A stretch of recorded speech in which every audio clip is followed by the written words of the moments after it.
Hello friends, welcome to my YouTube channel last minute तैयारी by Neetu Sharma.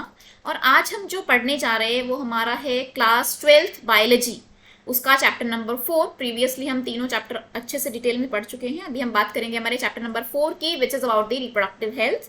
तो आइए start करते हैं। Reproductive health first video reproductive health की है, अबाउट द इंट्रोडक्शन की एक्चुअल है क्या क्या क्या चीजें हैं इस चैप्टर में, हम क्या क्या पढ़ेंगे। मेन हम दो तीन चीजें पढ़ेंगे। रिप्रोडक्टिव हेल्थ क्या है, एमनियोसेंटेसिस क्या है, और इसके अलावा हमारा कॉन्ट्रासेप्शन के मेथड क्या हैं, और इनफर्टिलिटी। ये कुछ तीन चार एस्पेक्ट्स हैं जो कि हमारे एग्जाम पॉइंट ऑफ व्यू से भी बहुत इंपॉर्टेंट है। तो सबसे पहली जो वीडियो है हमारी वो है about the reproductive health introduction, introductory video है ये, ठीक है।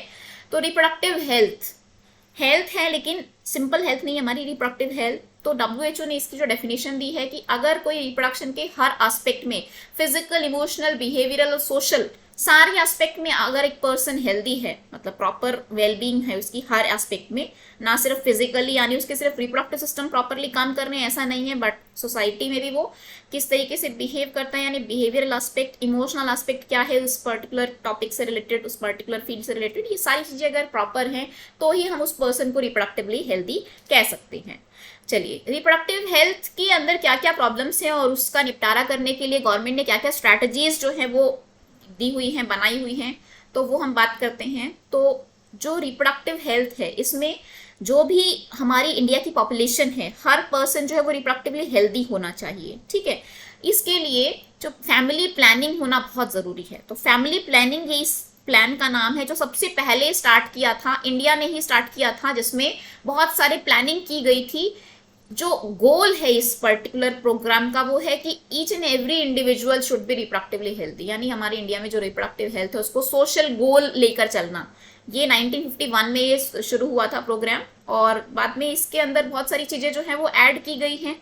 और इम्प्रूव प्रोग्राम जो करेंटली इन ऑपरेशन है वो है, उसका नाम चेंज है, पहला फैमिली प्लानिंग से स्टार्ट किया था, अभी नाम उसका चेंज हो गया है RCH। इसकी फुल फॉर्म आपको लोग पता होनी चाहिए, reproductive and child health care program, ठीक है। Reproductive and child health care program RCH, कई बार इसको एक्सपैंड करने के लिए भी बोल दिया जाता है बोर्ड में, ठीक है, RCH। चलिए, सो ये जो है ये हो गया हमारा कि क्या है प्रॉब्लम्स, क्या है प्रॉब्लम्स, यही है रिप्रोडक्टिवली हेल्दी होना चाहिए हर, और स्ट्रैटेजी के लिए ये प्रोग्राम करंटली है। बट कैसे किया हुआ है, गवर्नमेंट ने क्या किया है, तो इंडिया में रिप्रोडक्टिवली हेल्थ को लेकर, यानी पॉपुलेशन ऐसे ही बढ़ती नहीं रहनी चाहिए, सेक्सुअली ट्रांसमिटेड डिजीज कैसे होती हैं, कैसे हम उनसे बच सकते हैं, ये सारे एस्पेक्ट्स जो हैं इसके अंदर आते हैं।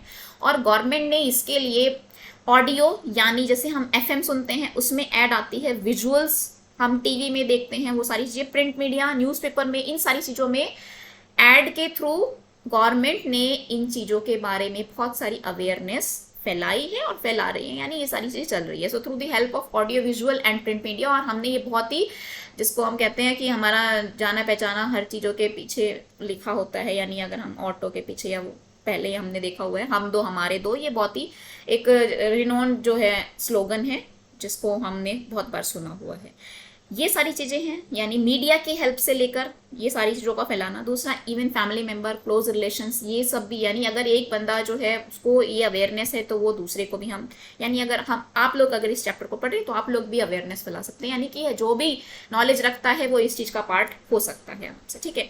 इवन सेक्स एजुकेशन, ये बहुत ज़रूरी है स्कूल्स के अंदर। सेक्स एजुकेशन को अवेयरनेस के प्रोग्राम के अंतर्गत, यानी जो हमारी ये स्कूल के अंदर मेनली जो 10th 11th 12th even 9th onwards जो है, इसको इंट्रोड्यूस करना बहुत इंपॉर्टेंट हो गया है। 8th क्लास में ही हमारा चैप्टर आ जाता है रिप्रोडक्शन का। सो सेक्स एजुकेशन बहुत ही इंपॉर्टेंट है, क्योंकि अगर हम शुरुआत से ये चीज़ों की अगर अवेयरनेस बच्चे को होगी तो जब वो एक इंडिविजुअल बनेगा तो अपने आप ही वो एक रिस्पॉन्सिबल सिटीजन बनेगा, ठीक है। सो सेक्स एजुकेशन को स्कूल्स में इंट्रोड्यूस करवाना और वहाँ पर मतलब उसके बारे में बात करना, ये बहुत ज़रूरी है। प्रॉपर इंफॉर्मेशन देनी चाहिए। आपने देखा होगा 8th क्लास में भी, 10th क्लास में भी और 12th क्लास में हमारा प्रॉपर चैप्टर होता है रिप्रोडक्शन से रिलेटेड। तो रिप्रोडक्टिव ऑर्गन्स के बारे में प्रॉपर इंफॉर्मेशन होना, कैसे काम होता है, क्या होता है, एडोलेसेंस, उससे रिलेटेड चेंजेस, ये टाबूज नहीं होने चाहिए इसके बारे में, ठीक है। क्या प्रॉपर हाइजीनिक सेक्सुअल प्रैक्टिसेस हैं, अगर ये प्रॉपर ना हो तो STD क्या होता है, एड्स क्या होते हैं, हम जानते हैं एड्स वगैरह, ये सब हमारा 9th क्लास में भी आ चुका है। अभी 12th में भी हमने दोबारा से पढ़ना है। सो ये सारी चीजें इनके बारे में प्रॉपर इन्फॉर्मेशन होनी चाहिए कि गलत चीज जो होती है दिमाग में बच्चों के, उसी से ही आगे जाके सारी दिक्कतें आती हैं। यानी आधी अधूरी नॉलेज जो है वो भी बहुत ही ज्यादा नुकसानदायक है। तो इन चीजों के बारे में, बर्थ कंट्रोल मेथड क्या है, प्रेग्नेंट मदर की कैसे केयर होनी चाहिए, बच्चा हो गया तो बच्चा होने के बाद आफ्टर डिलीवरी प्री नेटल और पोस्ट नेटल दोनों केयर, यानी मदर की बिफोर द डिलीवरी और आफ्टर द डिलीवरी, और चाइल्ड की भी दोनों के टाइम पर कैसे प्रॉपर केयर होनी चाहिए, ब्रेस्ट फीडिंग की इंपॉर्टेंस क्यों है, और मेल और फीमेल दोनों को इक्वल माना, इक्वालिटी ऑफ सेक्स, ये सारी चीजें इसके एस्पेक्ट होते हैं बेटा। ये सब अगर हमको पता है तभी हम अपने आप को एक नॉर्मल, एक अच्छा रिस्पॉन्सिबल सिटीजन कह सकते हैं, ठीक है। अनकंट्रोल पॉपुलेशन होगी तो उसके भी क्या क्या कंसिक्वेंसेस होंगे, क्या परिणाम होंगे, वो हमको ऑलरेडी पता है, ये हमें टॉपिक डिस्कस करने की जरूरत नहीं है। पॉपुलेशन एक्सप्लोजन बहुत ज्यादा है, बढ़ते जा रहे हैं, और इसकी वजह से ही क्या होता है, हम दो हमारे दो आ रहा है अब तो, बल्कि एक ही वन चाइल्ड पॉलिसी, बल्कि ज्यादा हम देखते हैं अपने आसपास भी कि एक बच्चे के बाद ही सब नेक्स्ट नहीं करते हैं। सो इसका कारण क्या होगा कि जितनी पॉपुलेशन होगी बेटा उतना ही ज्यादा रिक्वायरमेंट प्रॉपर नहीं मिलेंगी, अच्छे से हम फूड, शेल्टर, क्लोथिंग ये सब नहीं प्रोवाइड करवा पाएंगे, ये सारी चीजें हैं। अच्छा, पॉपुलेशन एक्सप्लोड हो रहा है, यानी इतना ज्यादा पॉपुलेशन बढ़ रही है, इसके कारण क्या है, तो ये कुछ कारण है। डेथ रेट बहुत कम हो गई है बेटा, क्यों हो गई है हमें पता है, साइंस ने इतना एडवांसमेंट कर ली है, मेडिकल फील्ड में इतना ज्यादा हो गया कि मौत इतनी नहीं होती है, लाइफ स्पैन बढ़ गया है लोगों का। MMR और IMR ये हमने देखना है।